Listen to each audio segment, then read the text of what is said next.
Hey guys, welcome to my channel and I'm back again with another really interesting video guys. In this video, we are going to explore a major revolutionary IDE launched by Google and that is called as Project IDX. So guys, Project IDX is a browser-based IDE which provides you a Visual Studio-like interface, but it also provides you a lot of interesting features like Android emulator and easy integration with large language models like Google Gemini. So I know you guys are excited for it. I'm excited for this too. Let's get started. So first of all guys, what we are going to cover in this video is what is Project IDX and how we can use it and even integrate it with major large language models which are free and open source to use like Llama 3.1 and also using some AI inference tools like Sambanova, and I will also give you guidance about how you can integrate other large language models with Project IDX. So what is Project IDX? So first of all guys, Project IDX as I told you is a browser based IDE. But now you might ask this question to me that how is it different from something like Replit, right? Which I even declared that it's the best IDE of 2024. So basically guys, if you go to idx.dev and you click on get started, you will see what all features it actually has, and that differentiates it from all the other tools in the market, right? First of all, you can see that it can work on so many templates. It can work on web application, backend applications, and even mobile applications.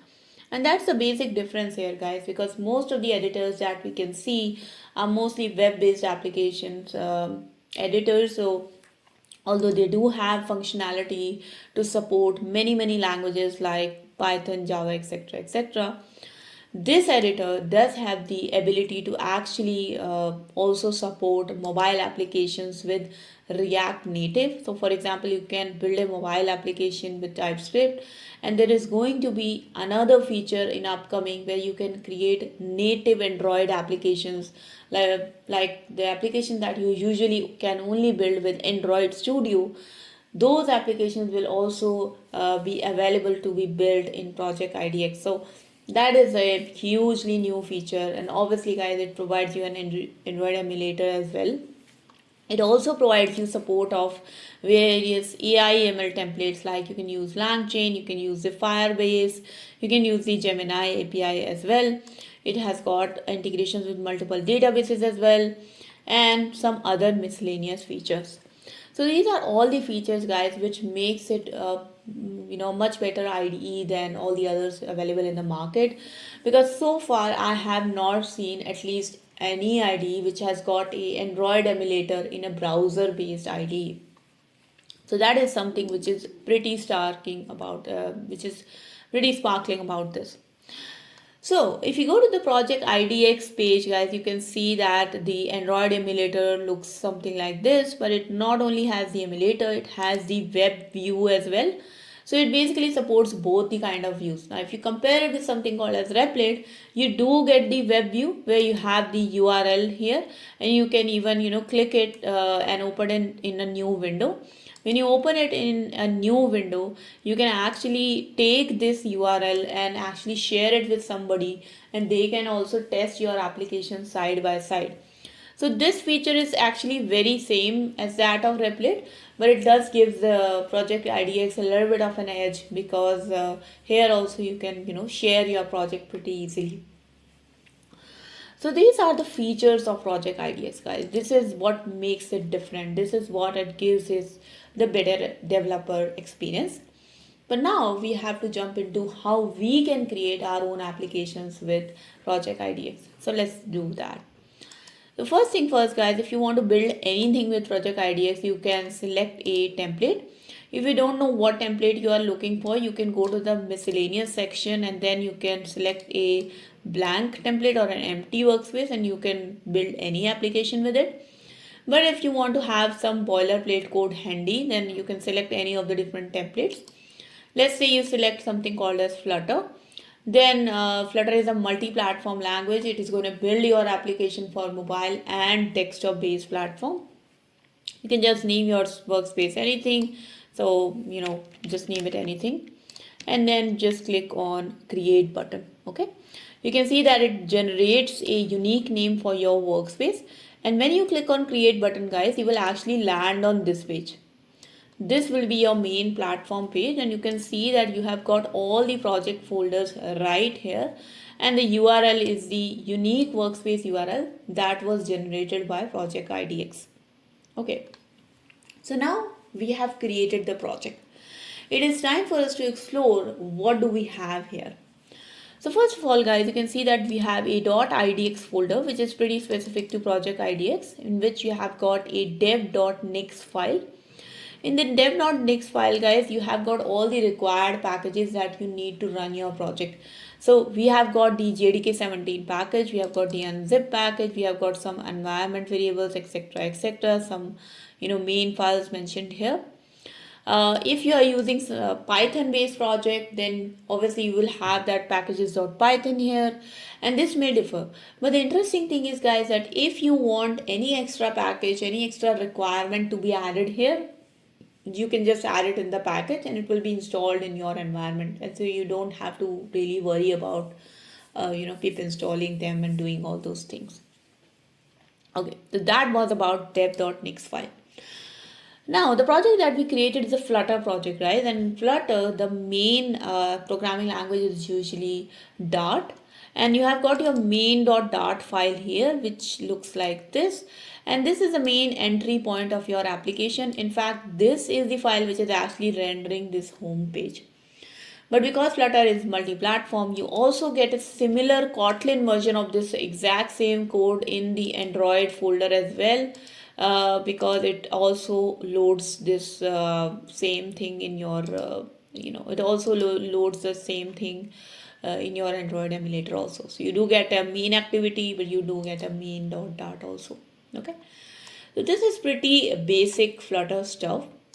What we want to do here guys is we want to edit this application. We want to make it our own, but we don't want to do it with hand, with typing, right? We want to actually just generate code with the help of AI, and we don't have to code anything at all. How can we do that? So for that guys, Project IDX gives us some wonderful integrations. So if you go to this small icon, which is the Project IDX icon guys, you can see that I have already integrated the Google Gemini integration here. If I have not integrated this integration, I would not be able to do some cool stuff. But all you have to do is go to the integration and just integrate the Google Gemini. There are many other integrations available as well. For example, hosting with Firebase, you can deploy it to Cloud Run, you can add the Maps platform. And just like Gemini, these integrations are also very specific to Google. So it does make sense that they are present here, but it makes it extra cool, I guess. So now that we have our Gemini extension available, I can click on this Gemini extension and I can actually do something with this code, right? So for example, if I select the entire main.dart file and I click on Gemini, I can actually click on do anything with the selected code, and I can click on this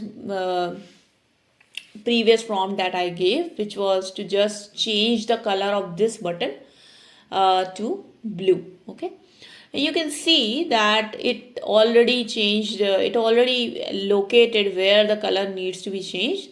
So there is this purple accent color that we are apparently using somewhere in the main.dart file and also our main activity Kotlin file. So it has just given us the entire code, and it tells us that you can either copy paste this code by using this copy button. You can even insert this code in your main.dart file by clicking on the insert button. But apparently this insert button did not work for me guys. If it works for you, please write down in the comment section below. But you can still see that Gemini gives you pretty good response and pretty fast as well. And here you can see that the color it has previously was background color purple accent.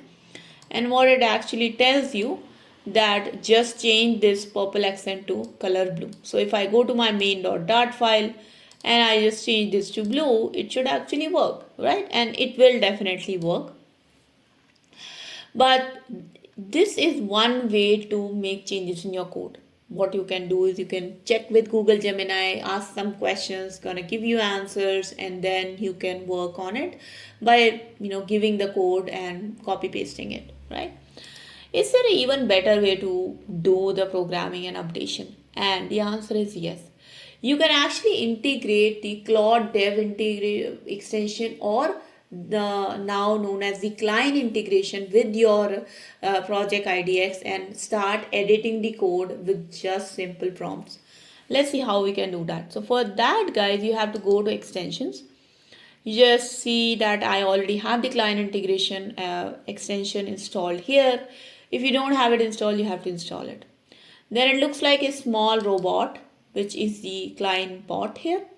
When you click on the Cline bot, guys, it does ask you what can I do for you. But for you guys who have this extension being installed for the first time, you won't see this screen. You will see this settings screen by default, which asks you what is the API provider you are using to answer your large language model questions. So if you click on the API provider, guys, you get pretty good options of paid and free APIs to use. You can use like Anthropic, OpenAI, Google Gemini, Vertex AI, which are paid. I don't think Google Gemini is paid, but only free until a certain extent. But you can also use some free tools which we are going to use, and for that you have to select the OpenAI compatible. Also note that you can use the local Llama as well with this. Okay. Now once I have selected the OpenAI compatible, you have to give the AI inference or the base URL of your large language model. So here you can see that I am giving the Sambanova AI inference because I have found that Sambanova gives you really good large language model inference for Llama 3.1405 billion parameter model. And that is the model ID that I have provided it, which is 405 billion instruct 8K. And this is the Sambanova API key. Now, remember guys, if you want to use some other AI inference tool, for example, if you want to use something called as Groq, all you need to do is change this base URL and change it to Groq, right? So it's just, I think, API dot, I think, Groq dot OpenAI something. But let's not change it. Let's keep it Sambanova. But just remember that you just have to change your base URL to the Groq URL and change the API key.